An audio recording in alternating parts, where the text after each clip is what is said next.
Manajemen nutrisi pasien di unit kritis. Assalamualaikum warahmatullahi wabarakatuh. Perkenalkan, kami dari mahasiswa Sekolah Tinggi Ilmu Kesehatan Bina Husada Palembang. Kami dari kelompok 7 keperawatan kritis.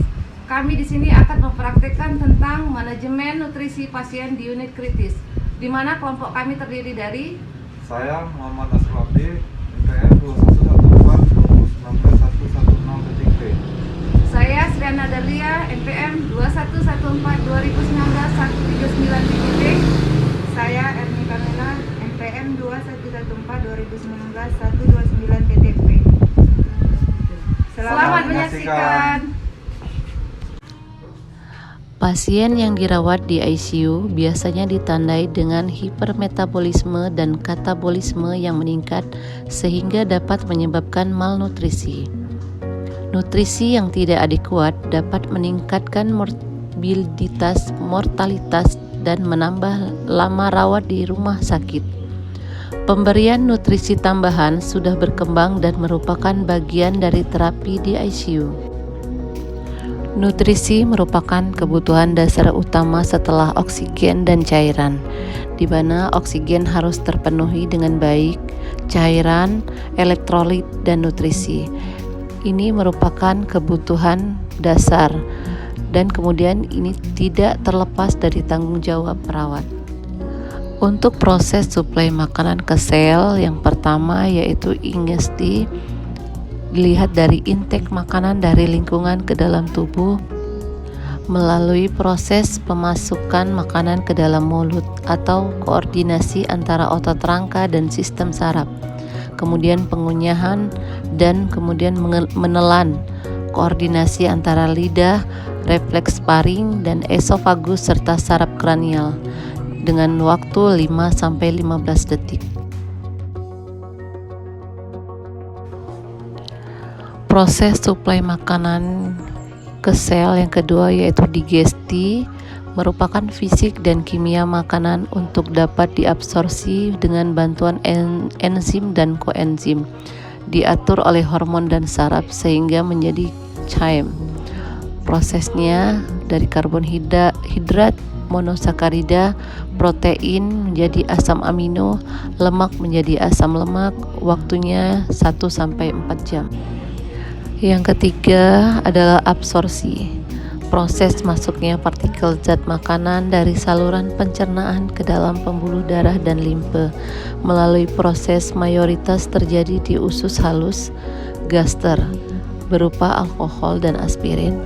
Untuk sistem limfatiknya, zat makanan yang larut dalam lemak, kapiler darah yaitu zat makanan yang larut dalam air. Yang keempat yaitu transportasi, adalah proses masuknya zat makanan yang larut dalam lemak maupun air ke dalam sel melalui proses zat yang larut dalam air melalui vaskuler, kemudian vena porta hepatica, kemudian ke hepar dan sel. Kemudian zat yang larut dalam lemak, kapiler limfatik, pembuluh limfe besar, ductus thoraxicus, vena subclavia sinistra, vena jugularis, interna sinistra, vena cava, jantung, arteri hepatika, hepar, dan sel. Kebutuhan nutrisi. Tentang perhitungan kebutuhan nutrisi meliputi karbonhidrat, protein, lemak, elektrolit, vitamin, dan air. Semua komponen ini harus diberikan secara seimbang sesuai dengan kebutuhan. Berikut untuk kebutuhan energi. Untuk terapi nutrisi terdiri dari tepat indikasi, substrat atau zat nutrisi, dosis, pasien, dan cara pemberian. Untuk rekomendasi nutrisi sebagai berikut. Untuk pemilihan rute nutrisi terdiri dari oral, enteral melalui tube atau NGT atau jejunostomi dan lain-lain, kemudian parenteral, kemudian kombinasi enteral dan parenteral. Untuk indikasi terdiri dari disphagia, intake makanan inadequat, enterocutaneous fistula, malnutrisi berat, dan trauma berat. Untuk jenis nutrisi enteral dapat kita lihat sebagai berikut. Untuk rekomendasi Dobie dan Hofmeister untuk nutrisi enteral terdiri dari tube jangka pendek dan tube jangka panjang. Untuk cara pemberian makanan, bila pemberian melalui enteral secara kontinu dimulai dengan 10-20 ml per jam. Kemudian setiap 4 jam dapat dinaikkan 10-20 ml per jam sesuai dengan keadaan pasien. Dan untuk pemberian intermittent 250-500 ml dalam 30-60 menit diberikan 5-8 kali sehari. Mulailah dengan kekuatan atau dosis 50% pada hari pertama, kemudian ditingkatkan bertahap menjadi 100% selama 72 jam atau sesuai instruksi. Baiklah teman-teman, kami dari kelompok 7 di sini kami akan mempraktekkan tentang manajemen nutrisi pasien di unit kritis, di mana kami memilih rute nutrisi internal melalui tube atau NGT. Adapun alat-alat yang dipersiapkan untuk pemasangan selang NGT adalah selang NGT sesuai dengan kebutuhan, bisa melihat kondisi pasiennya. Kemudian handscoon bersih, spet, handuk, stetoskop, perlak, plester, bengkok, pen light, jeli atau pelumas, dan juga gunting.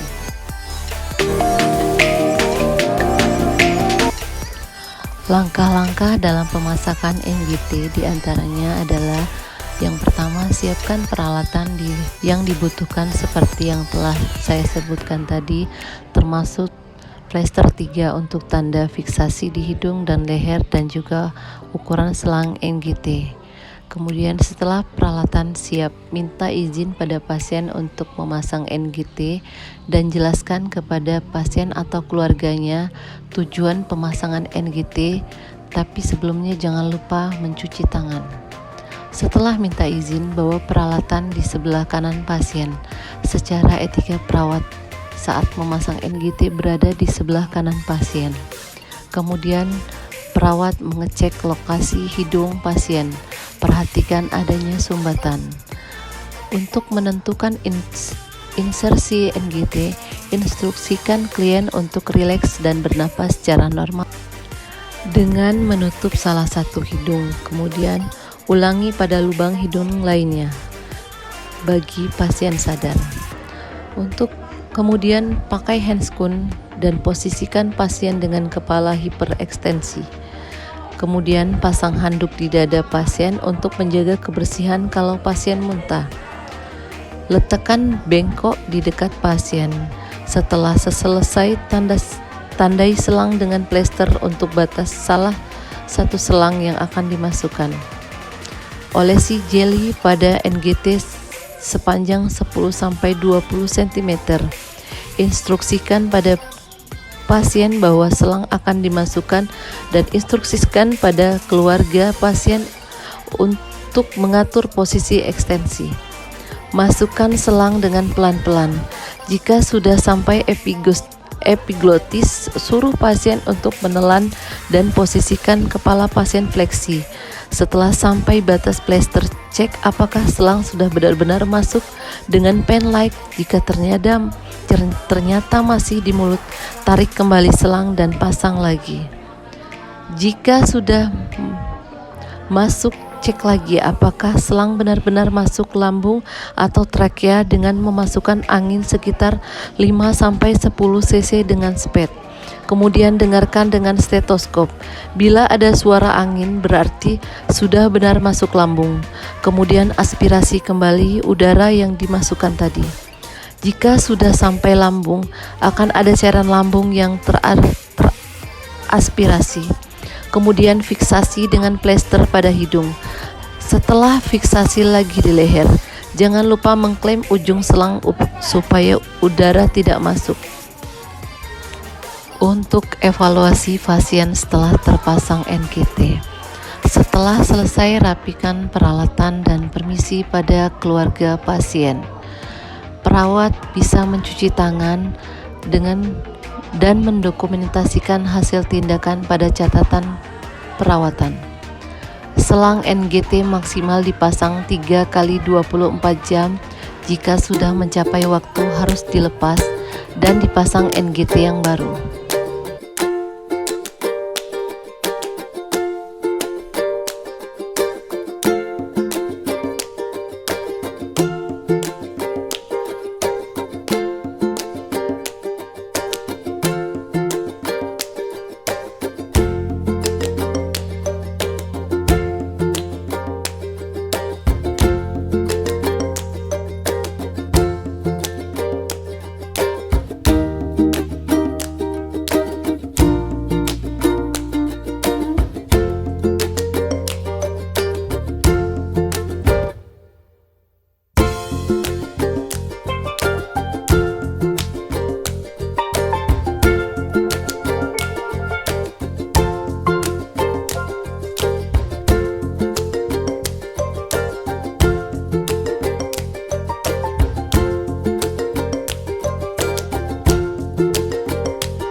Demikianlah praktek keperawatan kritis dari kelompok kami. Semoga bermanfaat. Terima kasih.